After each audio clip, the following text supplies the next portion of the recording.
Boa tarde pessoal. Vamos chegando para nossa 22ª edição do Chá das 6. Eu já tô em clima verão aqui, gente. Belo Horizonte tá fazendo um calorão, 31 graus. E hoje então meu chá não é chá, meu chá é água pura, porque tá muito calor. Vamos ver quem já entrou. Infâncias Literárias já entraram. A Janaína já entrou, que é a minha convidada de hoje. Já vou chamá-la. Todo mundo sabe. Boa tarde, Infâncias Literárias. Elaine já entrou também. Boa tarde, pessoal. Aí tá calor também onde vocês estão? Aqui em Belo Horizonte, eu tô nesse clima verão aqui, de cabelo preso, de blusa sem manga, porque tá um calor. E hoje não rolou café, nem chá. Hoje foi aguinha mesmo, porque tá bastante calor. Sejam bem-vindos. Todo mundo já sabe que no nosso Chá das 6 eu faço as perguntas iniciais para o nosso convidado, mas depois a gente, na verdade, depois não, a qualquer momento vocês podem fazer as perguntas de vocês e fazer a interação que vocês quiserem, e eu vou fazendo essa interação com a Janaína, tá bom? Então, hoje, pessoal, nós vamos conversar com a Janaína de Figueiredo, que é antropóloga, mas é também autora da letria. Ela escreveu a autora desses dois livros, ó, Nós de Axé, essa beleza de livro que a gente vai falar um pouco dele. E junto com a Tatá Cajalassi, eu acho que é assim que fala mesmo, o Fuxico de Janaína, ambos com ilustrações de Paulica Santos. Feríssimas, ilustrações maravilhosas desses dois livros. Nós vamos mostrar aqui para vocês. Boa tarde, Elaine. Mari já tá aí. Vilma. Muito bem-vindos, pessoal. Eu vou convidar então a Janaína para a gente começar o nosso papo. Já?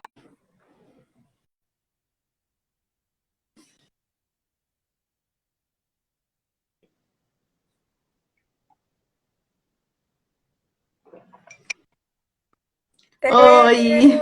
Ei, tudo bom, Taine? Ei, que bom finalmente a gente se falar assim, né, cara a cara. Foi mesmo. A gente estava ensaiando essa conversa há algum tempo e você sabe que é a primeira vez que eu faço pelo Instagram. Nunca Oh, é tinha mesmo, feito. Janaína? Achei que você já tá toda a menina das lives aí, que eu vi que você já participou de várias, mas o Instagram é primeiro. Não, é tudo pelo Face.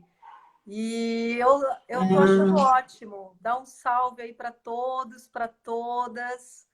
Obrigada, obrigada pelo convite, Taine. A letria é sempre muito acolhedora, né, com os escritores. Muito obrigada pelo convite, viu? Prazer é nosso. Você fala de onde, Janaína? Esqueci de onde você mora. Conta aí pra gente. Eu estava escutando você falar que aí tá um calorão, Minas, né? Eu moro à beira-mar. Eu moro no litoral norte de São Ah, Paulo, numa cidade chamada São Sebastião. Eu tô há 3 anos aqui, eu sou daqui, mas eu morei muitos anos em São Paulo. E aí, enfim, a vida deu aquela, como dizem meus alunos e meus filhos, aquele rolê, né? A vida deu aquele rolê e me trouxe aqui para morar perto dos Cabelos de Iemanjá, né? E aí, olha aí. aqui não tá tão quente, apesar de ser, apesar de ser uma cidade quente, hoje o clima melhorou. Tava bem quente, agora o clima tá melhor. Você estava falando do seu chá, também abandonei o chá. Eu tô com a minha caneca de café, porque aí eu falei, não, café mesmo no calor eu tomo. Então tô com meu cafezinho aqui. Olha só, eu também sou boa mineira, costumo tomar café sempre. Mas hoje, especialmente, eu tô com muito calor aqui. Resolvi tomar só água mesmo. Nossa, então tá mesmo quente aí, né? Ah, eu 31 graus, né? Quem mora na região Nordeste, isso não é tão calor assim, né? Pela região Norte, Nordeste, não acha tão calor.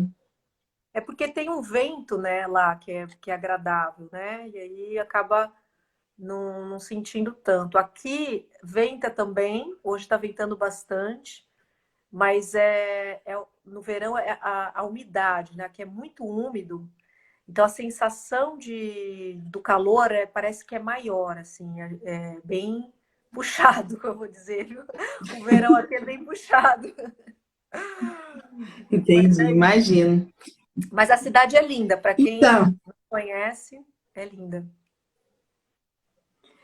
é um prazer enorme ter você aqui, Janaína. A gente vai conversar sobre muitas coisas. Eu tenho algumas perguntas, mas o pessoal também vai participar, então eu vou lendo o que todo mundo for falando, tá bom?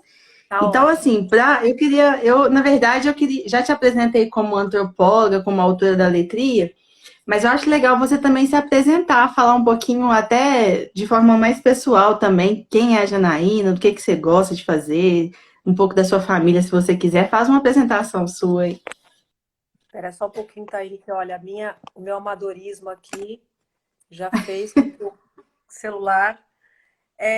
Bom, já dei algumas dicas, né? Eu sou caiçara, sou criada à beira-mar, nasci à beira-mar. Nasci também no universo afro-brasileiro, né? Então, minha família, desde bebê, desde a barriga da minha mãe, eu experimento, né? O universo afro-brasileiro, percorro aí pelas religiões afro-brasileiras. Isso também me levou na universidade a pesquisar o tema, né? Então, eu pesquiso isso, enfim, até hoje. E isso também me levou para a literatura, né? Então, é um fio que vai costurando muito a minha vida, né? Essa experiência é uma experiência que, para mim, né, é uma experiência até afetiva, né? Que costura a construção da minha vida, né? Profissional, pessoal, enfim. E eu sou mãe de 3 filhos, graças a Deus, né? E tenho uma família grande. é, Acho que é um pouco isso, um pouco isso. Você sabe que eu estudo segredo, né? Eu estudo segredo e no universo afro-brasileiro, e também existe até um ditado popular, né? O segredo é a alma do negócio, né? Não tem isso? Então, a gente vai se Sim, revelando aos poucos, né? Segundo o universo afro-brasileiro, o segredo, você desvendar o outro e falar de si mesmo, é sempre aos poucos, né? Então, eu vou deixar essa dica, né? Tá aí. legal. Ah, Eu acho que é um segredo para a gente mesmo, né, Janaína? A gente também se descobre ao longo da nossa vida, né?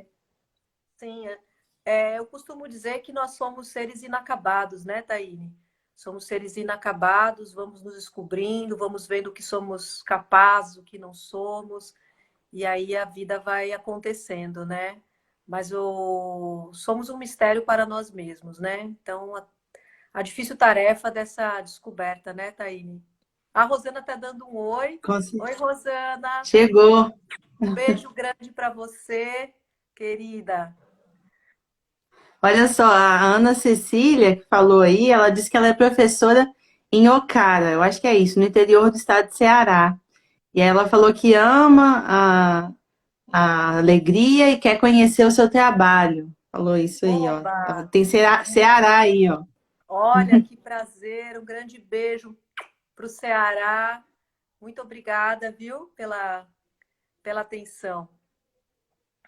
Essa é a vantagem da gente fazer essas conversas assim online, né? A gente chega em muito mais gente, né, Janaí? Sim, sim, a pandemia nos mostrou muitas coisas, né? Coisas ruins e coisas boas também, né? É, Acho que uma das coisas boas é essa união, né? Através dessas redes digitais, né? Eu acho que nos uniu, né? Nos deu mais força, inclusive, né, Taine? Sim. Era a letria. Ela falou que ama a letria e quer conhecer o seu trabalho. Eu não consegui Sim, entender sim. que ela tava o corretor. Então vamos falar um pouquinho sobre os 2 primeiros livros e um pouquinho do seu processo criativo na construção deles. Eu não sei se você quer falar em alguma ordem específica, mas vamos lá, deixa eu pegar o Nós de Axé primeiro. Para quem então não conhece, gente, eu já apresentei aqui no início, falei que as ilustrações são de Paulita Santos, Esse livro já começa maravilhoso nessa guarda aqui, né? É lindo demais. É, As ilustrações desse texto são lindos. Então ele conta a história, fala um pouquinho sobre ele, fala sobre seu processo criativo. Se você quiser fazer uma sinopse aí, acho que é mais legal do que eu. tá bom. Bom, eu acho que para os nossos seguidores, eu primeiro vou falar um pouco por que que eu, enfim, eu acho que eu falei um pouco dessa minha passagem, né, pessoal, essa minha relação com o universo afro-brasileiro, mas eu vou falar um pouco como que é pensar a lente afro-brasileira, né? Quando a gente fala de a lente afro-brasileira, a gente está falando de um ponto de vista. Então, quer dizer, eu tento pensar a literatura a partir de um determinado ponto de vista, que eu chamo de afro-brasileiro, né? Se a gente for, Taine, se a gente for buscar um pouco a história da literatura brasileira, nós vamos perceber que a literatura brasileira sempre, historicamente, né, sempre privilegiou um ponto de vista, né? Inclusive produziu representações muito negativas sobre a população negra e também sobre o universo afro-brasileiro. Então, os escritores negros, as escritoras negras vêm aí para confrontar, né, esse ponto de vista, para trazer outro ponto de vista, para trazer novas representações sobre a população negra, né? Então, essa literatura afro, que é uma literatura afro da qual eu, enfim, me sinto dentro, né? Essa literatura afro ou a literatura negra, ela surge dentro da literatura brasileira como um contraponto, né? Ela surge dentro, mas como um contraponto. Então, a gente tem aí várias questões, né, que permeiam essa ideia de uma perspectiva negra ou de uma perspectiva afro-brasileira. Um dos desdobramentos da literatura brasileira de privilegiar um ponto de vista, Taine, muitas vezes apagando as vozes, né, apagando esses escritores negros, né? Então, assim, por exemplo, você conhece a Maria Firmina dos Reis? Não sei se você já ouviu falar, não Não sei se os nossos conheço. seguidores já ouviram falar. Pois é. Maria Firmina dos Reis é uma escritora negra do século XIX. Ela é contemporânea do José de Alencar. Quando a gente fala José de Alencar, nossa, todo mundo Todo mundo conhece. conhece. Mas a Maria Firmina, que foi a primeira romancista brasileira, é uma mulher negra, poucas pessoas conhecem, né? Então, isso nos indica que tem alguma coisa errada. E então daí a importância de se pensar essa perspectiva negra ou afro-brasileira, né? Agora, eu sou uma mulher branca que escrevo que escrevo sobre o universo afro-brasileiro, né? Como que isso funciona? Eu não sei essa tem sido uma pergunta, eu estou te falando isso porque isso tem sido uma pergunta frequente para mim, né? E aí eu vou falar que, Taine, o, o, o racismo ele racializa não só as pessoas negras, mas as pessoas brancas também, né? Ele cria pessoas brancas é, muito concentradas, muito enclausuradas numa perspectiva só, uma perspectiva única, uma perspectiva que se pretende universal. Às vezes é muito difícil a gente, os brancos, né, se romper com alguns limites, né, desse processo de racialização, né? Então, quando os brancos têm uma experiência diferente, né? A gente pensar, por exemplo, eu não sei como que é, mas a literatura, ela não é ao meu ver, né, não é uma ilha no meio do nada, né? Eu acho que tem a produção e tem também o sujeito, que é o escritor. O escritor é um sujeito social, um sujeito político também, né? Então, eu acho que cabe aos escritores, às escritoras brancas, um posicionamento, né? Eu acho que desse entendimento de como as coisas funcionam, né? E de pensar e de tentar transpor esses limites, né? Então, eu acho que quando um escritor branco ele é engajado, quando ele está na frente, quando ele não concorda com o racismo, quando ele tem algumas experiências que não são aquelas comuns, né? Eu acho que ele consegue transpor esses limites, né? É, que mais que eu queria falar sobre isso? E eu acho que, assim, são coisas muito pontuais, né? Eu estava conversando isso com escritores e escritoras negras, Taine. Por exemplo, existe uma questão que é ética posta para nós, escritores brancos, né?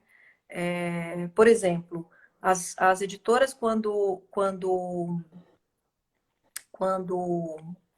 pedem, né, quando encomendam um livro para um escritor branco para falar sobre a questão afro, para falar sobre a questão negra, eu acho que cabe uma pergunta ética.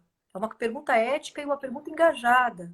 Quando o escritor branco faz essa pergunta, significa que ele está de olho nessa dinâmica do racismo, né? Quando ele se pergunta, eu posso, porque a literatura é o campo da liberdade, é o campo da arte, então eu posso escrever, mas eu devo? Então, Uhum. aí a gente volta para aquela trajetória do escritor branco, né? Se é um escritor branco que está de olho nesse processo, nesse seu autoprocesso, né? Nesse processo de construção pessoal, nesse processo das relações, nesse movimento das relações raciais, de como que ele foi construído nessas dinâmicas raciais, quais são os limites, né, que nos é impostos. Então, quando o escritor pensa nisso tudo, ele consegue responder isso de uma forma ética, certo? E aí, no meu caso, eu escrevo sim sobre o universo afro, né? E eu tenho uma trajetória que é uma trajetória bem vigilante, né? Dessas dinâmicas. Às vezes, os brancos também caem em armadilhas, né? Porque o racismo ele nos impõe diversas armadilhas, então a gente cai em armadilhas e a gente tem que ser vigilante, perceber como que essas coisas acontecem, né? E aí vamos ver o que vai dar. Se o texto lido fizer sentido, né? Então significa que realmente a gente conseguiu transpor esses obstáculos. Mas eu acho, não sei se estou falando muito, mas é Não, porque, enfim, tranquilo. Tem muita coisa mas para eu ser acho dita, né? tem muita coisa. Assim, eu acho que mesmo os brancos escrevendo sobre os negros e pluralizando a produção, né? Isso não significa que a gente não precise, por exemplo, lutar para escritores negros e escritoras negras estarem em espaços de prestígio, nesses espaços literários. Taine, a gente vai numa feira literária. Quantos escritores negros tem? A gente conta no dedo. Então, tem alguma Sim, coisa errada aí. Então, não é porque eu escrevo sobre o universo afro, que está tudo. Que eu consigo, enfim, dar sentido ao texto, que eu não vou lutar para que seja democrático essa participação, né? Que escritores negros e brancos possam estar nesses espaços de forma iguais, né? De forma que uhum. todos estejam representando, né, a literatura. Então, acho que é muita coisa, assim, que a gente precisa ficar atento. Existe um compromisso, eu coloco isso, eu tenho um compromisso como uma escritora branca, tenho um compromisso com essas pautas, né? Agora, como que eu escrevo? Então, aí a gente vai para o terreno das religiões afro, né? As religiões afro-brasileiras, elas têm uma produção de conhecimento muito interessante, né? É um conhecimento que é um patrimônio, é um conhecimento que é passado de geração a geração, que existem instrumentos de manutenção desse conhecimento. E ele se manifesta de diversas formas. Então, os sonhos é uma forma de aprendizado, de acesso a esse conhecimento, a esses saberes. As metáforas, os provérbios, os conselhos. Existe uma rede que se forma é, é, para acessar esse conhecimento que é passado de geração a geração. Então, a primeira coisa que me mobilizou para escrever é que eu não acreditava que um saber desse, um conhecimento desse, poucas pessoas tinham acesso. Eu falava, gente, como pode um conhecimento que é secular, né, tá aí, tá colocado, foi mantido durante toda a nossa história, e as pessoas têm preconceito, por uma questão de preconceito, por questão do racismo, não conseguem acessar esse conhecimento que é um patrimônio nosso, né? Então, a primeira coisa que me mobilizou foi isso, né? Esse inconformismo mesmo, né? E a segunda coisa que eu acho fantástico, que todo esse conhecimento, todo esse saber, ele é envolto, né? Que a gente estava falando um pouquinho no começo, do que a gente chama de segredo. É uma forma específica de produção de saber, né? Esse saber no candomblé é um saber secreto. Você não.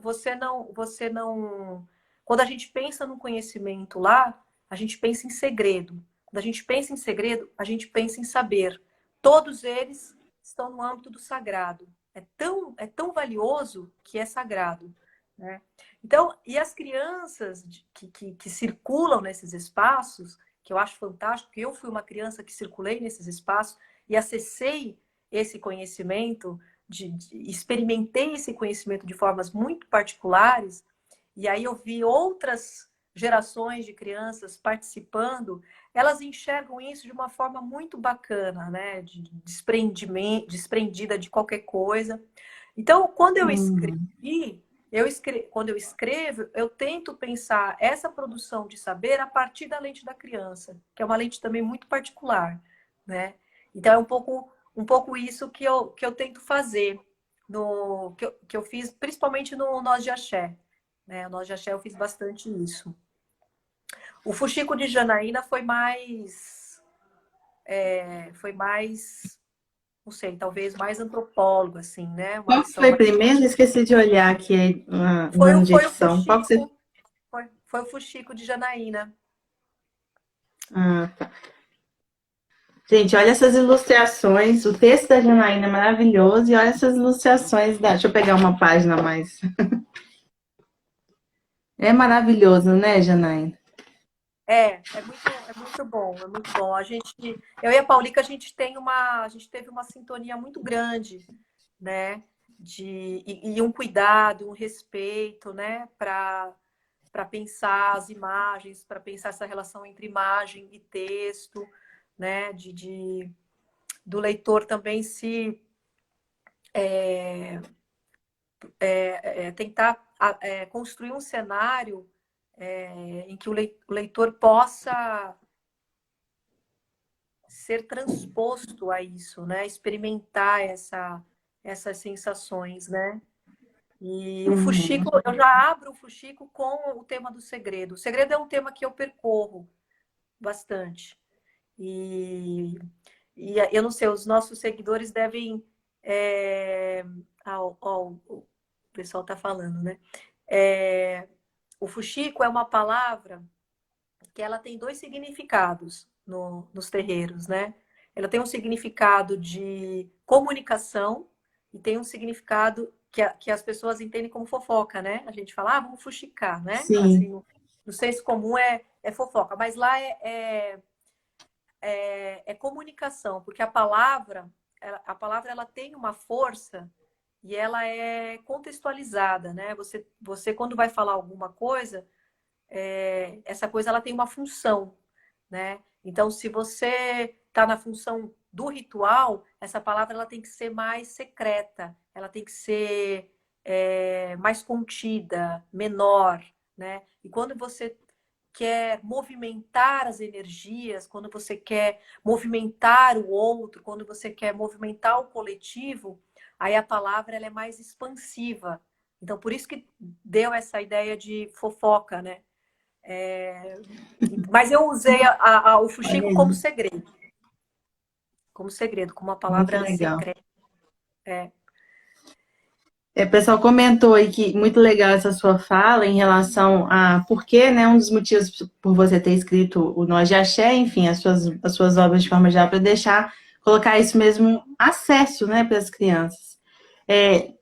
eu queria, antes de fazer um pouco mais de perguntas sobre isso que você falou, a Rosana pediu para te fazer uma pergunta que tinha tudo a ver com o que você estava falando antes, só para a gente não perder esse assunto, que é a questão do escritor branco, né, escrevendo sobre esse tema do protagonismo negro. Ela pediu para você falar um pouquinho sobre aquela questão do lugar de fala. A Djamila Ribeiro até tem uma palestra, enfim, acho que ela tem até um livro, se não Um me engano, livro. sobre isso, né? As pessoas confundem um pouco esse negócio do lugar de fala, né?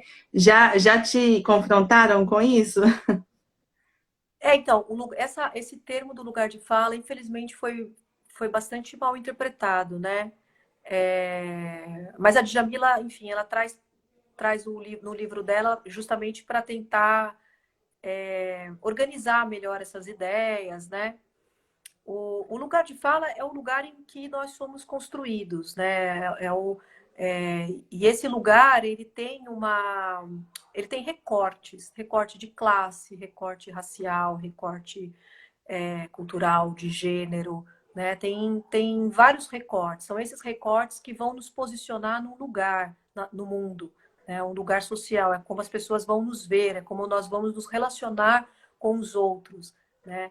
Então, a Djamila em nenhum momento falou de interditar a fala, né, da pessoa, por exemplo, branca. Não é isso. Ela está dizendo que existem lugares construídos, né, e que a população negra ela foi colocada em lugares de invisibilização, né, que não sem voz. Né? Então, ela está fazendo uma crítica a isso, que todo mundo tem que ter o seu lugar de fala, todo mundo tem a sua fala autorizada, né? Tem a sua fala autorizada, legitimada. Agora, vamos pensar um pouco esses meus, que a gente estava conversando um pouco sobre isso, né? Como é um escritor branco escrevendo sobre a questão negra, né? O meu lugar tá posto, né? É aquilo que eu falei, o branco que acha que não é, mas o branco é racializado também, né? Então, é aquilo que eu falei, é, a pessoa que escreve esses temas, ela tem que fazer aquela pergunta que é ética, né? Uma pergunta que para mim é ética. Eu posso, mas eu devo, né? Então, eu acho que eu sou uma pessoa eu sou uma branca com uma experiência específica, né? São poucos brancos que estão nessa luta antirracista, né? Porque existem, assim, os brancos que são racistas, os brancos que são contra o racismo, e existem os brancos que são antirracistas, né? Para a gente ser um branco antirracista, existe uma construção, né? E uma desconstrução de nós próprios, né? E mesmo assim, a gente escorrega, porque a gente está em estruturas racistas, a gente vive essas estruturas, a gente é educado nessas estruturas racistas.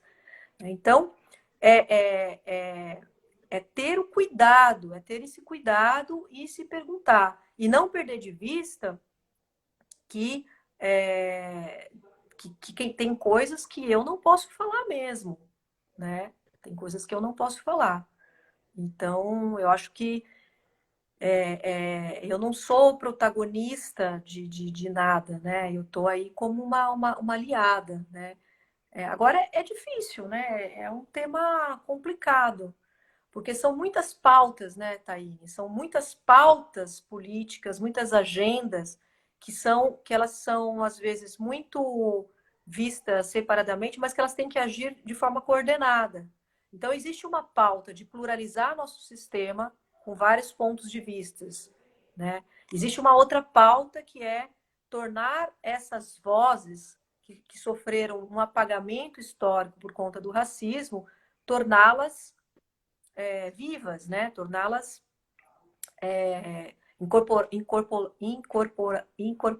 meu Deus, incorporá-las nesse sistema, né? Então eu acho que é um pouco isso, assim, é a gente estar atento, né? E a gente não aceitar porque racismo é uma coisa, é uma opressão, né? É uma violência. Então, ninguém pode aceitar isso. né? E os brancos, eles precisam ter outra. Eu digo assim, na questão da literatura, são ações pontuais. São ações pontuais. Então, editoras que são geridas por pessoas brancas, ter o cuidado de ter escritores negros também, de escritoras, escritores brancos que vão organizar mesas, feiras literárias, etc. Ter essa consciência, né? Então é isso. Tem coisas que eu escrevo e tem coisas que eu não acho que eu consigo escrever, né? Porque eu Sim. sou branca. Simplesmente porque eu sou branca eu não consigo, não vai, né? Então é isso. Eu não sei se eu respondi a Rosana, Sim. Ah, acho que está super claro, muito legal sua tá? palavra. E assim, acho que faz muito sentido também, porque você vai para além dessa questão do protagonismo negro, ele é muito claro, né? Até porque a gente tem os personagens negros, a temática, só que você também vai pela essa viaja, né, por essa parte que são as religiões afro-brasileiras, que é o seu objeto de estudo, né, Janaína? E aí De sim, vida, né? de vida, exatamente. Vida. E que também é algo que é minimizado, porque a gente pode falar do protagonismo negro e não falar da religião afro, né? Que é outra coisa que também não é falada, que não tem visibilidade. Então, eu acho legal É, que você traz as duas coisas aqui, né?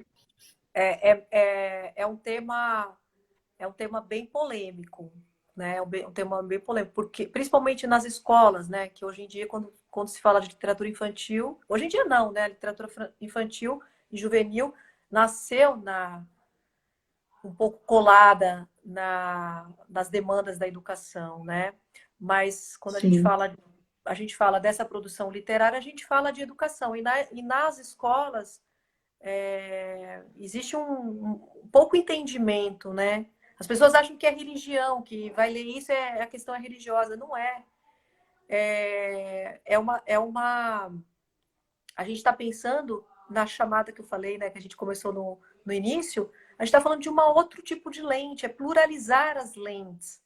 Eu outro dia estava falando com um grupo de professores, eles não estavam entendendo que trazer as histórias sobre esse universo afro, não necessariamente você está no campo do rito, da religião, não necessariamente. Você tá se permitindo enxergar o mundo a partir de uma outra lente, não aquela que é ocidental, Uhum. aquela que foi trazida pela colonização, não essa, que é essa hegemônica, né? Agora você vai ler um texto da literatura indígena, né, escrito por escritores indígenas, também vai te oferecer uma nova lente, né? E eu acho que isso que é o máximo, né? O ser humano poder percorrer por esses pontos de vistas, né? A gente está Sim. muito. Eu tenho um pouco de medo, porque existe um movimento muito enclausurador, né? A gente está sendo cada vez mais por tantas informações, com tanta coisa. O mundo conquistou, né? Nós, humanos, conquistamos tantas coisas e cada vez mais nos fechamos em uma perspectiva e vamos nos aprisionando. E o outro sempre é um estranho, e eu tenho medo, e eu vou ter preconceito, eu vou discriminá-lo. Então a gente precisa romper com isso, né? Acho que chegou a hora. E a literatura, para mim, é um bom caminho. Um bom caminho. Um bom caminho para isso. Com Ela tá falando, certeza. Estava ela tá falando, comentando isso esse fim de semana. Oi? alguém falou do meu nome. Verdade, é o Glauter Barros falou do meu nome. Verdade, Glauter, o meu nome é. Eu fui criada no universo afro, quando eu estava na barriga da minha mãe. Então aí teve as narrativas dos sonhos, que descreviam como eu seria. Aí depois eu fui nascer e aí tava um vendaval danado e o mar tava super bravo. E aí todas aquelas informações levaram para o meu nome. Então eu falo que o meu nome nasceu, né? Que eu nasci antes de eu ter nascido de verdade, né? Porque eu carrego muitas narrativas e vivi com muitas narrativas que envolvem o meu nome. Janaína é a deusa do mar, é a deusa das águas movimentadas. Então é isso, você tem Que razão. legal. Que poesia, nasceu já com poesia pura aí. É, A Guegué tá falando que o africano perdeu o direito de praticar e falar sobre sua religiosidade, assim que chegou ao Brasil e isso persiste. Acho que a cultura mesmo, né, assim, muito é marcada pela questão do cristianismo mesmo, né, as escolas muito católicas ou cristãs em geral, de fato, acho que cerceiam muito dessa apresentação às crianças desses outros universos, né, como se fossem de alguma forma, não sei, talvez catequizar para outra religião e aí fica com medo de apresentar. Acho que talvez seja essa a ideia que impera, né, Janaína? Eu não sei exatamente. eu acho que sim, que você tem razão, mas eu acho que também tinha um projeto, né, um projeto de dominação, né, quando os portugueses Controle. chegaram aqui, de controle. Então, é, a religião, ela é um elemento da cultura, né? E aí eu acho que isso tem a ver também com um certo controle, né? Por exemplo, a gente estava falando do nome, né? Não sei se os nossos seguidores sabem, mas o nome no século, enfim, até hoje é assim, mas o nome em algumas culturas africanas, ele diz sobre a pessoa. Nome e pessoa é a mesma coisa, né? Então, isso é muito reproduzido aqui no mundo afro-brasileiro. Nome e pessoa é a mesma coisa. E aí, o que aconteceu? Quando essa população foi trazida de forma violenta aqui para o Brasil, uma das coisas para matar essa pessoa, né, para tirar a humanidade dessas pessoas, foi tirar o nome, né, e dar um outro nome. Então, é uma morte, né, a gente chama de um assassinato mesmo da cultura, né? Sim. Então é isso, assim, vai matando aos poucos, né? Vai, essa cultura vai sendo, faz parte de um projeto mesmo, de extermínio, né, da cultura do outro. De tornar invisível mesmo, né? É, então e aí, bom, aí tem várias ações, né, nesse sentido, né, que é lamentável, né, e que se Sim, com perduram, certeza. né, que é ruim. Isso se perdura muito no nosso imaginário ainda, infelizmente. Isso se perdura, Não, e né? a Então, gente, quando a gente cresce, né? Então a gente pensa assim, poxa vida, eu fui realmente limitado assim na minha educação, né? Eu às vezes penso muito isso, eu tive uma educação muito cristã, assim, fui limitado, não fui apresentado a esse universo, né? Essa cultura, enfim, essa riqueza, né? Que você está apresentando aí, provavelmente teria feito muita diferença na minha formação, né? com certeza, a Infâncias Literárias está falando de violência simbólica. Isso mesmo, é uma violência simbólica até hoje, né? E você falou uma coisa, Taine, muito bacana, que a, às vezes as pessoas, não sei, elas ficam um pouco estranho um pouco essa coisa de querer se posicionar ou não contra o racismo tal. Mas veja só, olha o que você está falando, que é uma coisa muito preciosa. Quando você tem esse contato com essa pluralidade, a sua humanidade aumenta. Então, ser plural é ser cada vez mais Certeza. humano. É você é você explorar toda a sua potência, né? Essa relação com o outro é que vai te humanizando durante o decorrer da sua vida. E o que a gente vive é uma desumanização, porque o outro sempre é algo que não se quer conviver, né? Que tem restrições, que tem preconceito. Então, é isso. Eu acho que você falou uma coisa muito legal. Você foi te tirar o direito dessa pluralidade, né? Ou seja, da sua humanidade, da sua própria humanidade. É isso que é horrível. Quando eu comecei a escrever, eu falei, gente, como as pessoas não conhecem, né? Esses saberes, como que elas não conhecem? Então eu comecei a escrever também muito impulsionada com essa indignação, né? De que a possibilidade de trânsitos, de sua humanidade aumentar, né? É muito maior, né? Mas ainda assim é problemático.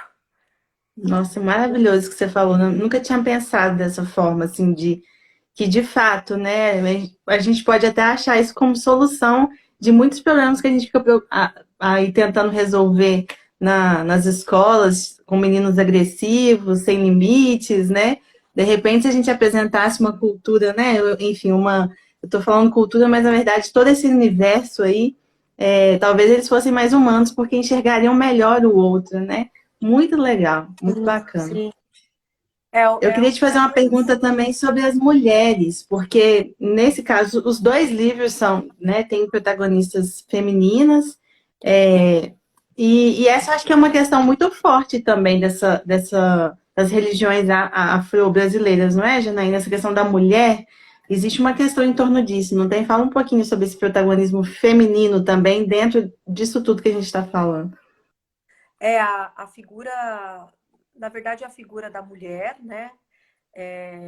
Os terreiros de candomblé, eles foram criados pelas mãos das mulheres negras, né?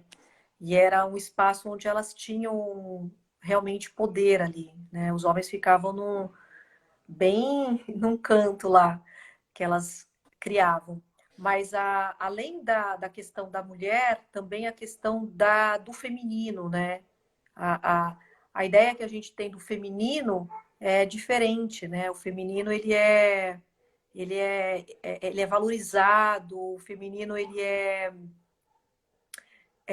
um feminino forte, né? Você também não tem um modelo de feminino. Você tem um feminino que é forte, que é guerreiro, um que é doce, um que é. Quer dizer, são essas qualidades, na verdade, do que é um humano, né? Então, por exemplo, eu não quero.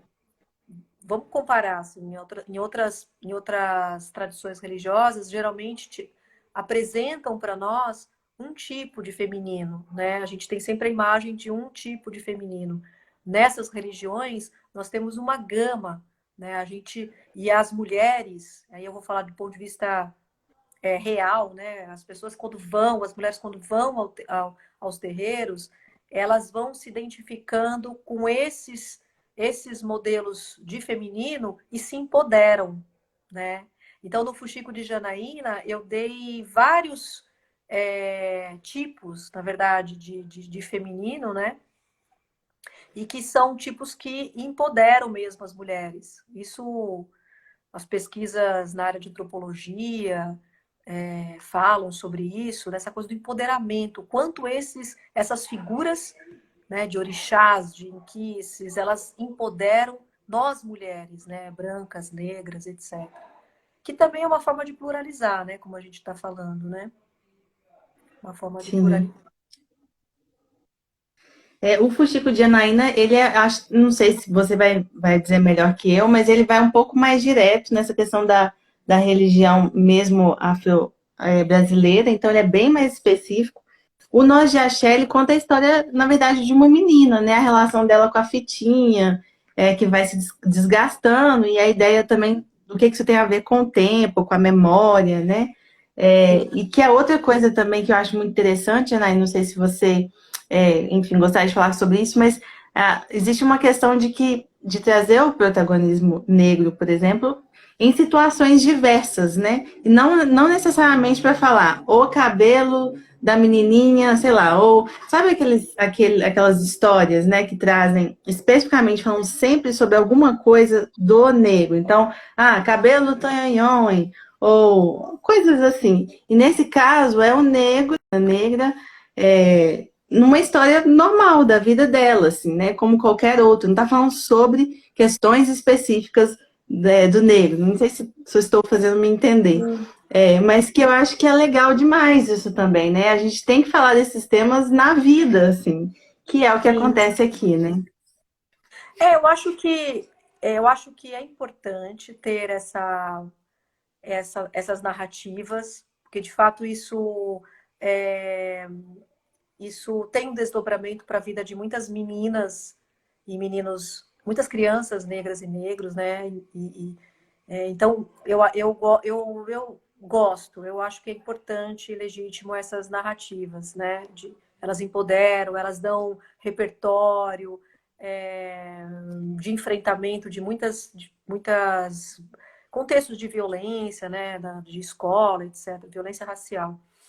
Agora, é, eu acho que esse outro caminho, né, também está sendo feito, né? Eu acho que tem vários escritores que já também fazem isso, de falar de histórias, de diversas histórias, tendo a figura da criança negra, né?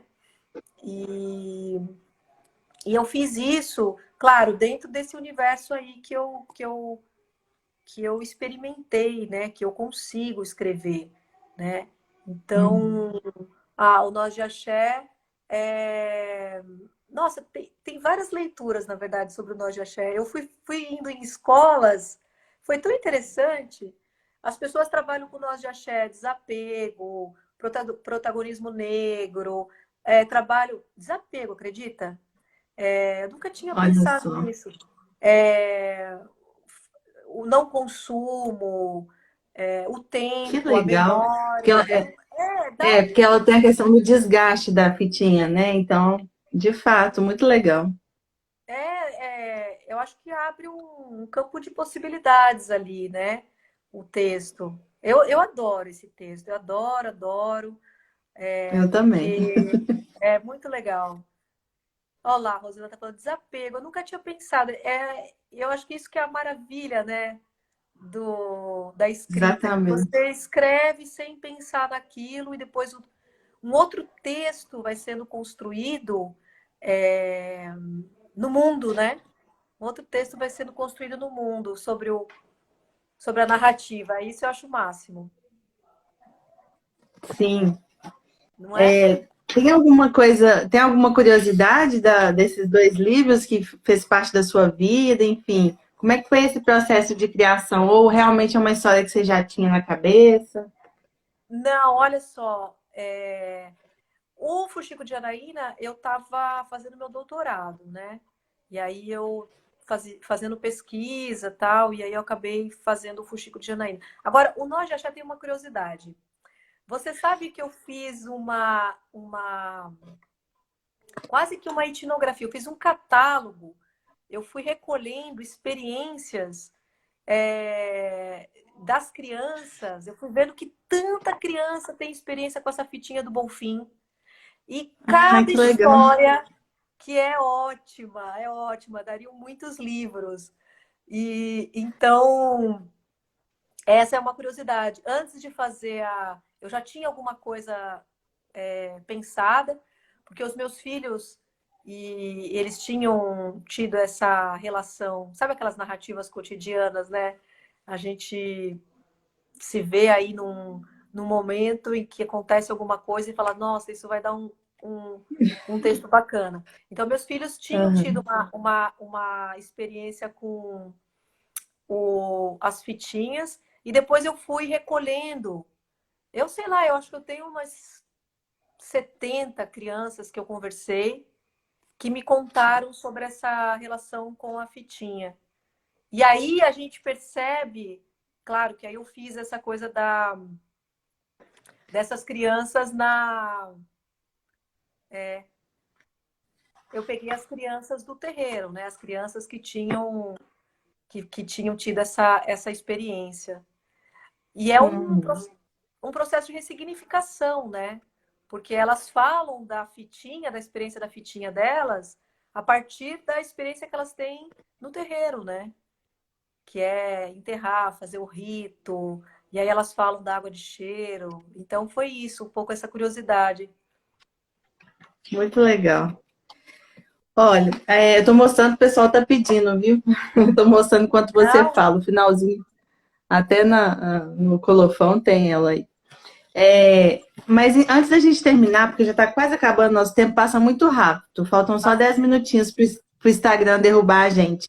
Tem uma questão também que é da memória, né? A gente falou pouco, que é uma questão que você trabalha muito, né, Janaína? Fala um pouquinho também sobre esse trabalho com a memória e como trazer ele para a literatura infantil, que eu acho que é um desafio.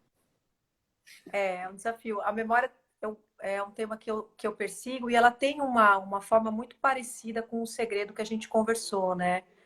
A memória ela tem esse Uhum. movimento de esconder, de se revelar, né? E então, mais ou menos, são temas que têm formas parecidas, né? E, enfim, eu acho que esses saberes que eu falei no começo, né? Eles também têm uma memória, né? É um conhecimento que é sagrado, que é passado de geração a geração e que tem, portanto, a sua própria memória.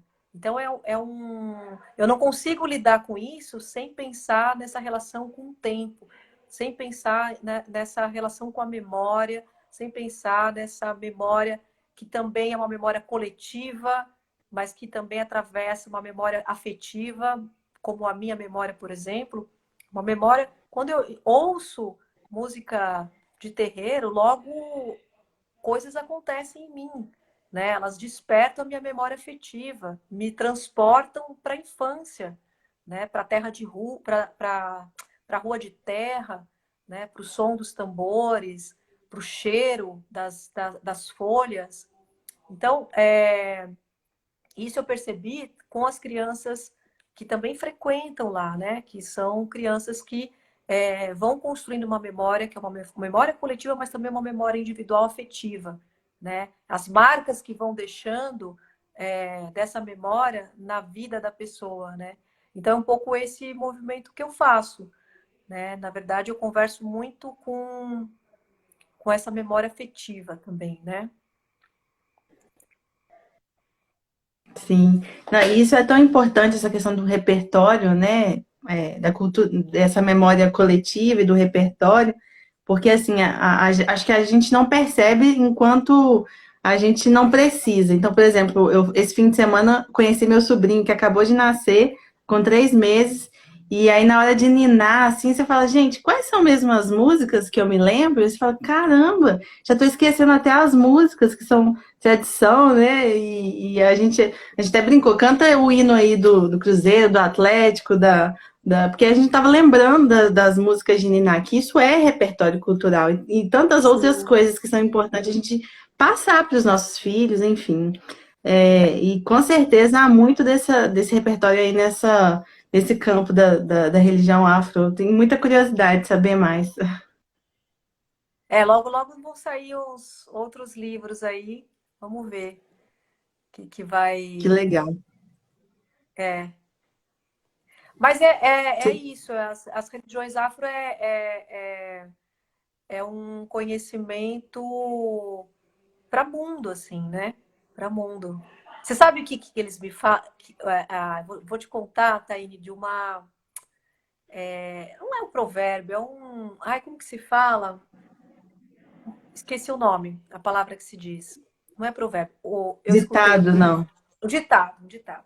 Lá é sempre cheio de ditados. Aí eles falaram assim para mim: canoa que não está cheia, afunda.